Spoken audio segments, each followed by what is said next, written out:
Viral di medsos, video aksi urakan pemuda geber mobil hingga keluarkan asap hitam sambil tertawa. Sebuah video memperlihatkan sekelompok pemuda mengendarai mobil secara urakan viral di Instagram. Video tersebut viral usai diunggah akun Instagram @probolinggo_kita. Kini, laman video telah dibanjiri ratusan komentar yang rata-rata bernada cibiran dan ditonton ribuan warganet.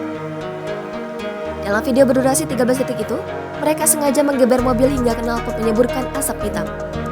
Hingga asap hitam dari knalpot menghalangi pandangan pengendara motor yang berada tepat di belakang. Yang bikin mengelus dada, setelah melakukan aksi kurang ajar itu, mereka justru tertawa gembira.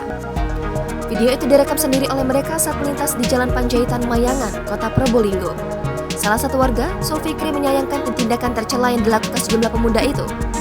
Ia mengatakan yang dilakukan pemuda itu tak patut ditiru karena tak beretika. Sulfikri berharap ada penekanan disiplin dari pihak berwenang maupun dari orang tua. Dengan begitu, aksi serupa tidak dilakukan kembali oleh para pemuda itu.